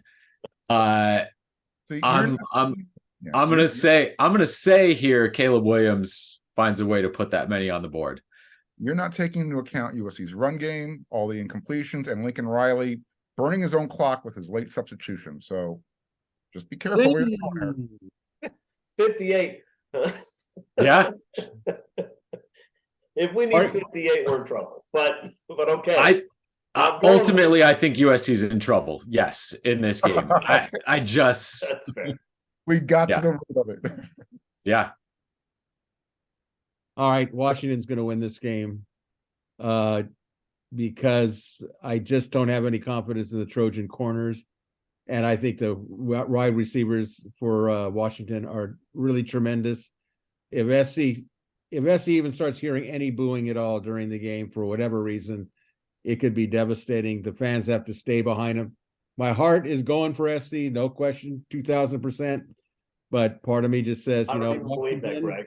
I don't even believe it. By the way, you don't feel good wait, about whoa, counselor. Feel good What about do you the mean you rest of the don't roster? believe it? What are you talking about? It almost feels gratuitous to pick on the corners, right? You say, I don't feel good about the corners. Look, there are problems everywhere. It's like going to Berlin in 1945 and saying, oh, I don't feel good about that neighborhood right there. There's just destruction everywhere. Chris, don't beat a dead horse. Don't beat a dead horse. Try to show I picked him to win. compassion. I picked him to win. I'm a Trojan, Greg. Well, then you should act like it. No, really, I hope that I'm wrong. I just think that if the game is close, to me, I don't like how Washington has been playing the last couple of weeks, but that has nothing to do with what's going to happen this one because maybe they got it out of their system. It's going to get down to turnovers. I've already said that, but I still think Washington will win. But I hope not. I really do. All right. Let's get to the overtime viewer questions and panel answers. Jump in, panel. There is no order here. We'll go through as many as we possibly can. We appreciate all of you kind thoughts and great questions or comments. Okay, question 1 from Troy. Keyshawn Johnson and Matt Leinart calling out Grinch. Is our AD having terminated papers prepared? Yeah, I mean, not right now. I just don't. I don't see any other way to view it than you get to the UCLA game and then there's news probably that week if they're not in the Pac-12 championship game. Maybe the lawyers are reviewing the language in the paperwork right now. My only hesitation, guys, is we had all those seasons where we thought there's no way in the world they could bring back Clay Helton, and it happened. It would be just our luck that after going through all that then Grinch comes back every year for the next 6 years. That's my prediction. Grinch will never be fired. He'll be the interim head coach in 2029. Question 2 from Redondo Beach, Southern California. Kyle Whittingham just got blown out at home by 30 points. Dan Lanning embarrassed him. If Kyle is the best coach in the Pac-12, please show your work. That's for you. That's for you, Greg. That's for you. You're the one that's always touting Kyle Whittingham. Well, I don't back off the statement just because he lost the game last week to probably the best team in the conference. He did beat USC. He has not lost in the last 4 times, no matter who the coach is. So I don't have a problem with saying he's the best coach in the conference. I mean, Utah's playing with their 3rd string everything offensively. I'm not really gonna hold anything that Utah does this year up against Kyle Whittingham. He's had some down years, he's had some up years. His roster at Utah is not what the rosters are at a lot of places. Those are both good answers. Take that, Redondo Beach. There you go. Get out your surfboard. No. Kyle Whittingham's a good football coach. And Oregon's a really good football team right now. And that stuff happens. Oregon can blow out a lot of teams right now, I think. From Romy of Huntington Beach, California. If Grinch is relieved of his position, who would be asked to take over? Odom. Okay, tell the folks who Odom is. So, Brian Odom, linebacker coach. I think he held that same capacity when Lincoln Riley and Alex Grinch left Oklahoma. He was coaching up the defense. So I think that would be the natural line of succession. I agree. All right, question 4 from Barack USLU. Uslu. This is probably the hardest part of Lincoln Riley's tenure. I feel like the extra attention from podcasts and media is getting to team's mind. What does he need to do to keep the locker room and team focused? Also, is Lincoln Riley himself suffering from media attention? They're going to have any trouble focusing this week. Number 5 team in the country is coming in, and they're playing a big game. They'll be focused. Doesn't mean they'll play well, but they're going to be ready to play. I agree with that. I don't think it's ever been an issue for this team. I do think the media has gotten to Lincoln Riley, and that's not a good thing.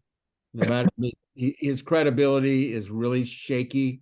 It didn't help the LA Times college football analyst Brady McCullough just ripped him a new one about credibility and is he going to lose the fans and how's he going to get them back? I didn't think it was an unfair column. I think he hit the nail on the head, and you never want to go there in your second year of a program. There's a lot of things that have to be addressed, no question about it. And it does seep into the players. The players aren't stupid. So just win, baby. Question 5 there are only 2 in Arizona. Who wins the Heisman? Caleb, if SC wins out, Nix, or Marvin Harrison Jr., any others? Who do you think is going to win it? Well, USC's not winning out, but if USC wins out and if they're scoring 58 a game, which is apparently what they would have to do, then I think you'd have a decent chance. Yeah. Right now, I'm not even sure if Caleb is in New York. Wow. Now you did write that, so it's not like you're making this stuff He just up. hasn't had that type of Heisman season yet. If he has 3 great games against Washington, Oregon, and UCLA, Oh, he's back in the front runner seat. You heard it first here. Question 6 from RC Trojan in Rancho Cucamonga, California. Assuming Lincoln doesn't shock the world and retain Grinch, in the panel's opinion, does he have the ability to cede enough control, and will the administration pay to bring in an elite DC?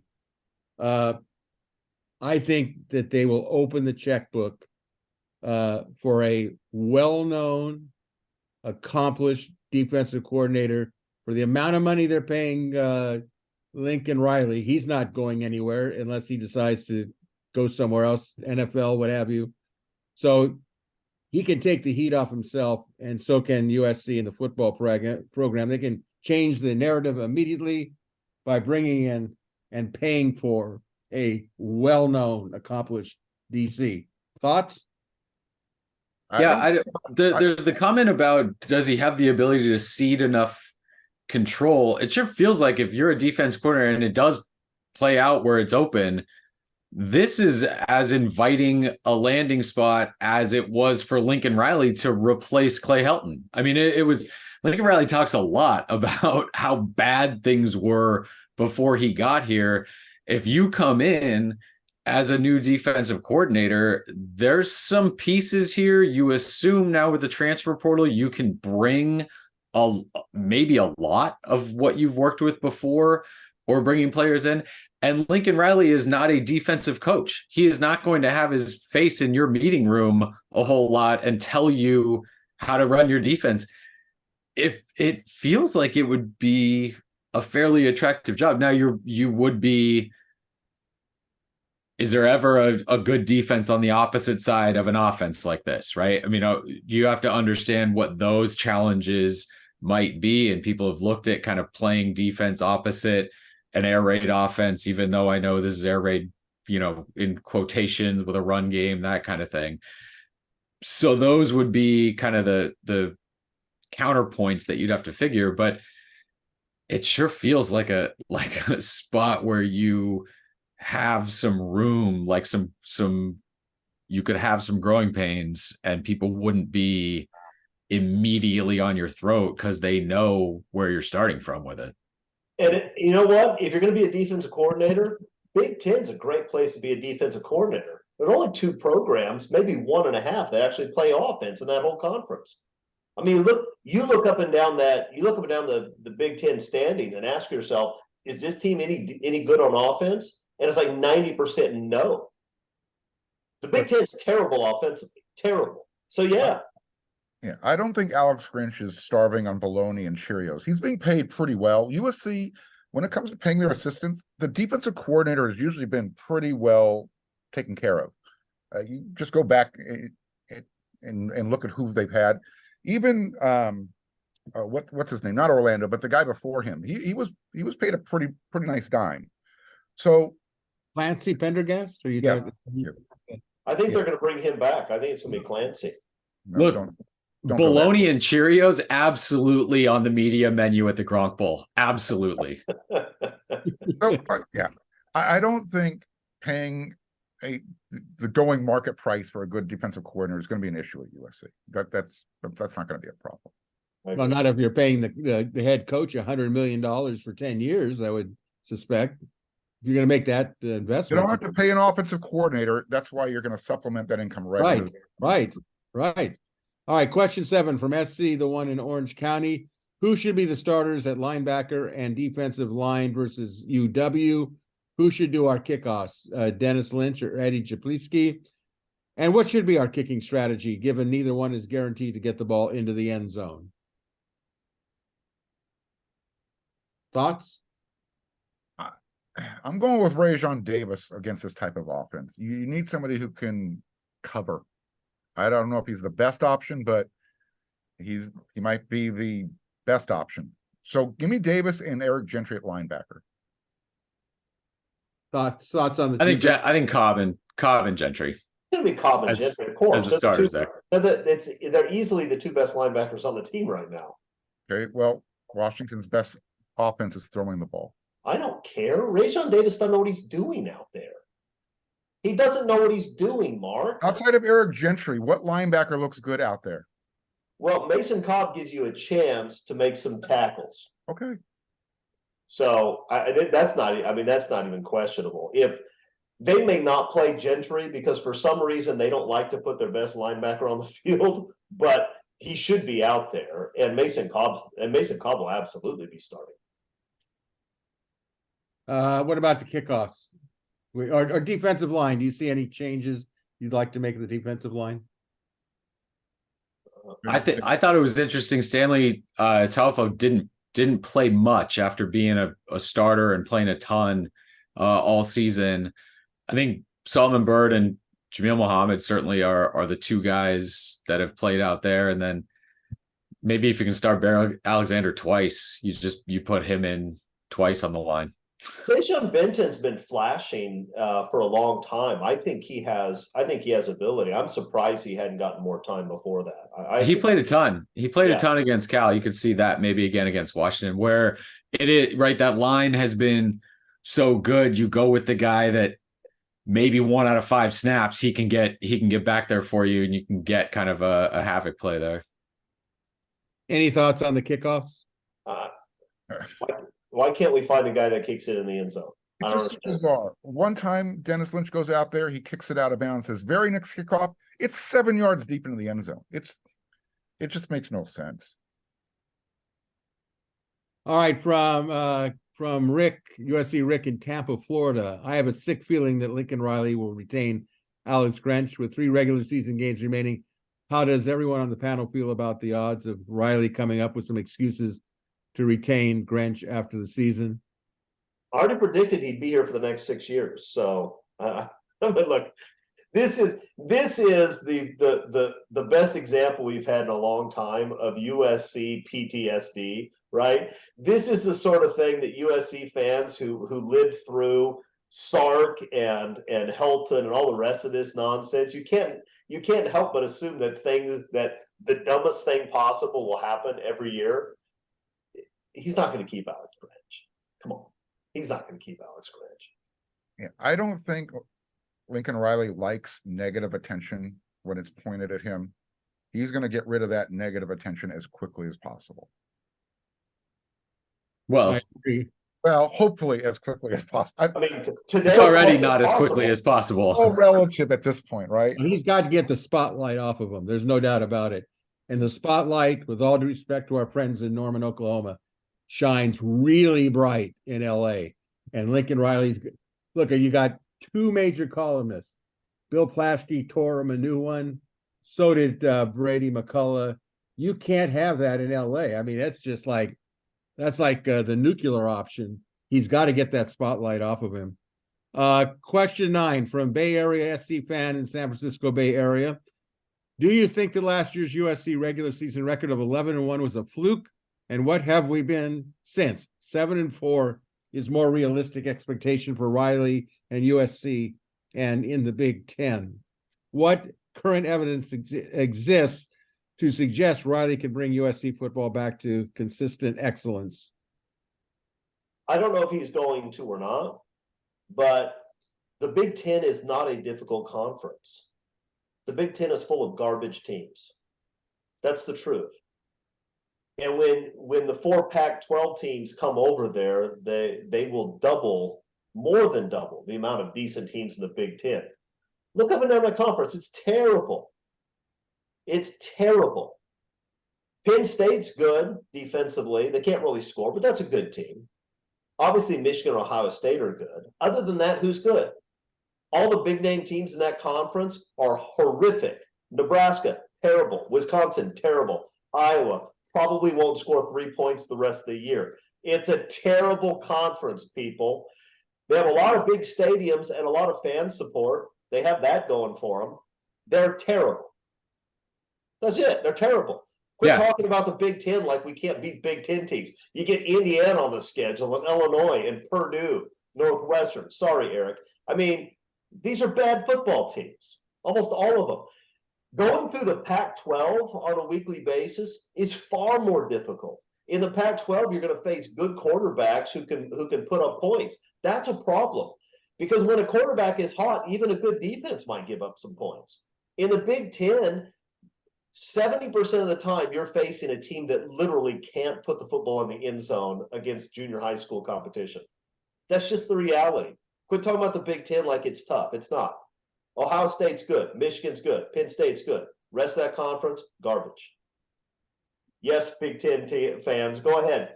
Give it to me in the comments, but you know it's true. You know it's true. Well, here's what's also true, and this is something you said. Look, SC is not trying to come in fourth place or third place or second place. They're coming in that they want to win a national championship, which means they've got to be one of the couple top two teams in the Big Ten, get to the championship game. When you add Oregon and you add Washington, both programs on are up. UCLA is competitive. Where does that put SC in the top six? If you take those four teams and add them to the Big Ten's top three teams, where would SC rank? Not only 5 or 6 if you keep giving up 45 points a game. Well, and that's my point. My point is, you know, at some schools they'll be happy to go to the Alamo Bowl or the Holiday Bowl, Iowa specifically. But I think in SC's case, they've got a road ahead of them, especially when you look at recruiting and so on and so forth. Has to be upgraded. All right, let me try to get through all these here as quickly as we can. Question 10 from Gubo and Palanca. I'm confused. I'm looking for Mendoza's. I think that's the Cal quarterback, and Barnes, that's the Utah quarterback's names on the Heisman list, but they're not there. With the way they played against Grinch, how can they not be Heisman favorites? I think that's a rhetorical question, right? Question 11 from Boulder to Birmingham in St. George. Is that St. George, Utah? I don't know.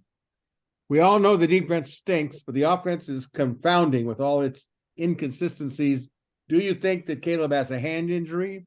Do you think he is unwilling to take on the role of a game manager and take what the defense gives them? And number two, we have all heard lack of NIL money payments to incoming freshmen is the reason SC is recruiting so poorly. How is it that our basketball team currently has the 13th ranked class, according to Rivals? Thanks for keeping us sane during these difficult times. Comments? I mean, Caleb, yes, right? His finger's bandaged. If it wasn't hurt, there wouldn't be a bandage on it. He says that it's not a big deal.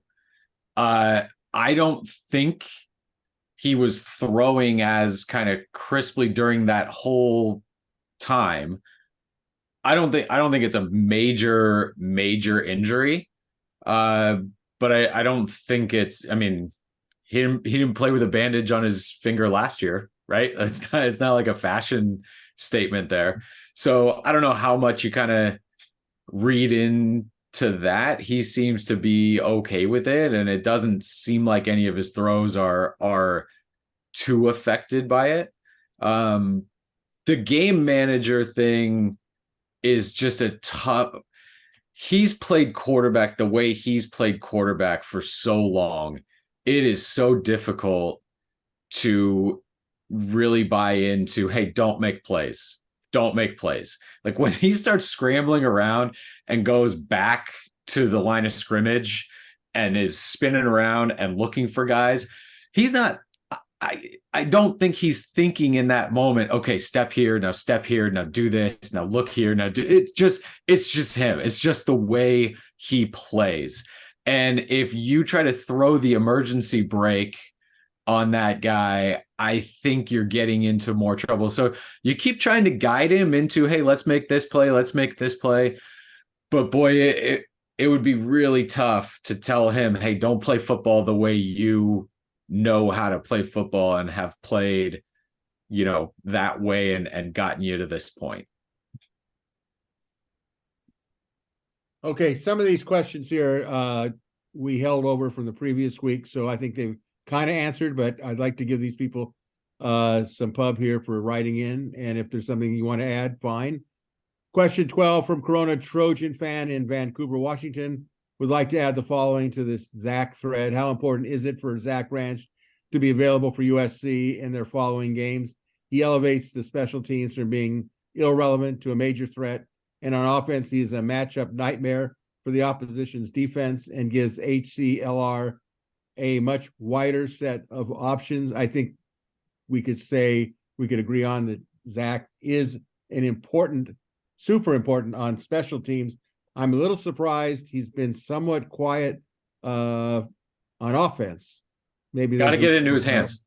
1 catch on 6 targets against Cal, and nothing easy, right? That's an unbelievable throw and catch from Caleb to Zachariah on that connection. That's what they can do. You got to find a way. And we talked about it during the first 6 games. Are you saving stuff for this? Do you have stuff for Washington and Oregon where, yeah, you get the ball into his hands easily? The other team has defenders too. They've got coaches. They're not going to let Zachariah Branch just grab the ball and go. They're going to do whatever they can to shut him down. USC's got to be better. I think better with him though. Get the ball. Right. Go ahead, Mark. You wanted to say something? Get the ball in his hands. Do a simple toss sweep. I mean, even a simple creative play might work if you run it once. Yeah, I mean, putting him in the backfield and handing the ball against Notre Dame gave you what, 17, 18 yards. I mean, you need to do something, and it can't just be the sidearm quick throw and hope that the other team forgets that Zach Branch isn't all over him immediately. That's on Lincoln Riley. Lincoln Riley's got to do a better job of getting him in space. I've seen him warm up pregame. He can throw the ball. Hint: run the play. There you go. Oh, I thought you were pushing him for a quarterback because of Caleb Williams' hand injury. Line him up a wildcat. Do a halfback option. Hint: use them. Yeah, all right. From James, USC. Right now we have, and I think this is probably needs to be adjusted here, but he writes, we have the 109th ranked total defense, and that's after playing the easy part of the schedule. Where do you think this defense will rank after the tough part of our schedule? Thoughts? Does it matter? Good news. It does need to be adjusted. It's 114 now after Cal. Good. Well, with Washington and Oregon coming up, we should climb back into the high 90s any minute now, right? Well, they're going to score in the mid 50s, but not a lot of yards, I think, is what the idea is. Are we looking for a moral victory here? Being in the low hundreds versus the high hundreds? Hey, think how bad it would have been if Notre Dame didn't keep getting the ball at the 5-yard line. Very good point. Yeah. USC 113 right now in scoring defense. That's tied with Nevada, which, if you'll remember, gave up 700 points to USC earlier this year. Oh, gosh. Oh, yeah. All right, question 14 from JCW USC. What are the keys a punt returner looks for before deciding to return or fair catch? If he's going to get blasted? Yeah, you hear the foots. Your hearing aid is turned on high. Chris, did you ever punt return? No, goodness no. I wish I would have. I mean, I wouldn't have been any good at it, but just to be able to tell people that I was the punt returner in high school would have been amazing. The year after I left Lake Elsinore High School, I came back and watched a game, and we had a guy that was a defensive end the previous year. I think he was still a defensive end. Big old kid, giant neck brace, and he was back returning punts, and he was terrible at it. Sorry, Mitch, if you're watching this, you're terrible at it. And we asked him after the game, we said, Mitch, why in the world did they have you returning punts? And he looked at us and said, what do you mean? Like he didn't understand it. So no, I never returned punts, but that guy did. All right, we'll wrap up question 15 from Scott in Gilbert, Arizona. Panel, when we're in an empty set with 5 wide receivers, what is the strategic advantage of one of those 5 receivers being Austin Jones lined up on the outside? Have we thrown the ball to him when he's lined up outside? Comments? Yeah, the benefit is that if Austin Jones is in the game, the other team doesn't know that you're going to go to an empty set. That's the benefit. And they still have to cover him. It's not like they can just leave him uncovered. That's why you do it. And then You also, right, you figure out what your formation is too. Do you walk a corner outside? Do you do you take a linebacker out of the middle and run him all the way over there? That's the idea, sure.